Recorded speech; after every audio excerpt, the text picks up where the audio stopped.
परमेश्वर की नाम की महिमा हो। परमेश्वर के प्यारे बच्चों, आज हम बाइबल में से उसकी प्रथम पुस्तक उत्पत्ति का 37वां अध्याय पढ़ेंगे। याकूब तो कनान देश में रहता था, जहां उसका पिता परदेशी होकर रहा था। याकूब के वंश का वृत्तांत यह है। यूसुफ 17 वर्ष का होकर अपने भाइयों के संग भेड़ बकरियों को चराता था, और वह लड़का अपने पिता की पत्नी बिल्हा और जिल्पा के पुत्रों के संग रहा करता था, और उनकी बुराइयों का समाचार अपने पिता के पास पहुंचाया करता था। इज़राइल अपने सब पुत्रों से बढ़ के यूसुफ से प्रीति रखता था, क्योंकि वह उसके बुढ़ापे का पुत्र था, और उसने उसके लिए एक रंग बिरंगा अंगरखा बनवाया। परंतु जब उसके भाइयों ने देखा कि हमारा पिता हम सब भाइयों से अधिक उसी से प्रीति रखता है, तब वे उससे बैर करने लगे और उसके साथ ठीक से बात भी नहीं करते थे। यूसुफ ने एक स्वप्न देखा और अपने भाइयों से उसका वर्णन किया। तब वे उससे और भी द्वेष करने लगे। उसने उनसे कहा, जो स्वप्न मैंने देखा है उसे सुनो। हम लोग खेत में पुले बांध रहे हैं, और क्या देखता हूँ कि मेरा पुला उठकर सीधा खड़ा हो गया। तब तुम्हारे पुलों ने मेरे पुले को चारों तरफ से घेर लिया और उसे दंडवत किया। तब उसके भाइयों ने उससे कहा, क्या सचमुच तू हमारे ऊपर राज्य करेगा, या क्या सचमुच तू हम पर प्रभुता करेगा? इसलिए वे उसके स्वप्नों और उसकी बातों के कारण उससे और भी अधिक बैर करने लगे। फिर उसने एक और सपना देखा और अपने भाइयों से उसका भी यूं वर्णन किया। सुनो, मैंने एक और स्वप्न देखा है कि सूर्य और चंद्रमा और 11 तारे मुझे दंडवत कर रहे हैं। इस स्वप्न का उसने अपने पिता और भाइयों से वर्णन किया। तब उसके पिता ने उसको डांट कर कहा, यह कैसा स्वप्न है जो तूने देखा है? क्या सचमुच मैं और तेरी माता और तेरे भाई सब जाकर तेरे आगे भूमि पर गिर के दंडवत करेंगे? उसके भाई उससे डाह करते थे, पर उसके पिता ने उसके उस वचन को स्मरण रखा। उसके भाई अपने पिता की भेड़ बकरियों को चराने के लिए शकेम को गए। तब इज़राइल ने यूसुफ से कहा, तेरे भाई शकेम ही में भेड़ बकरी चरा रहे होंगे, इसलिए जा, मैं तुझे उनके पास भेजता हूँ। उसने उससे कहा, जो आज्ञा, मैं हाजिर हूँ।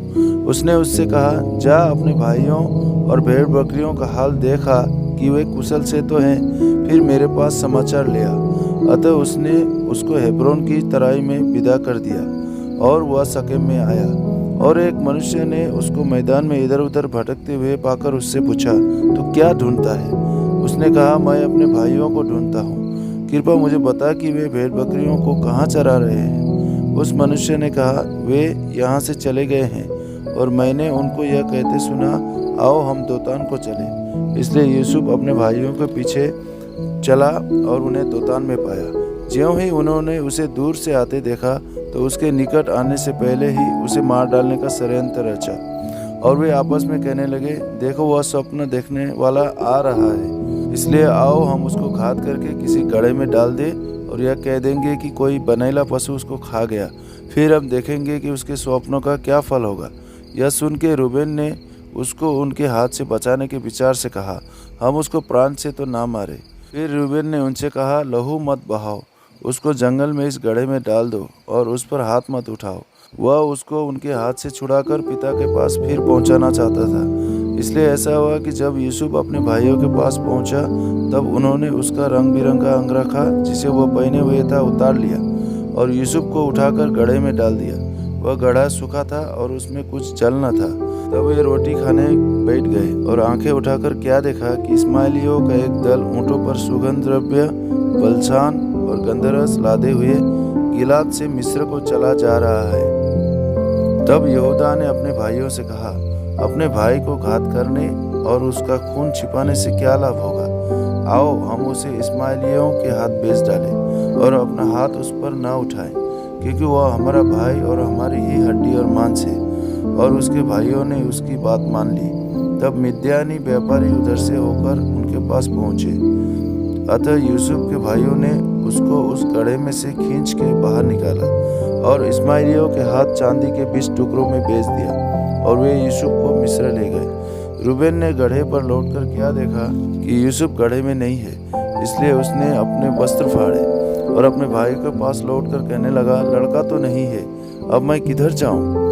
तब उन्होंने यूसुफ का अंगरखा लिया और एक बकरे को मार के उसके लहू में उसे डुबा दिया, और उन्होंने उस रंग बिरंगे अंगरखे को अपने पिता के पास भेजकर कहला दिया, यह हमको मिला है, अतः देखकर पहचान ले कि यह तेरे पुत्र का अंगरखा है कि नहीं।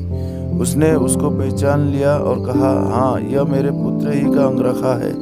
किसी दुष्ट पशु ने उसको खा लिया है, निसंदेह यूसुफ फाड़ डाला गया है।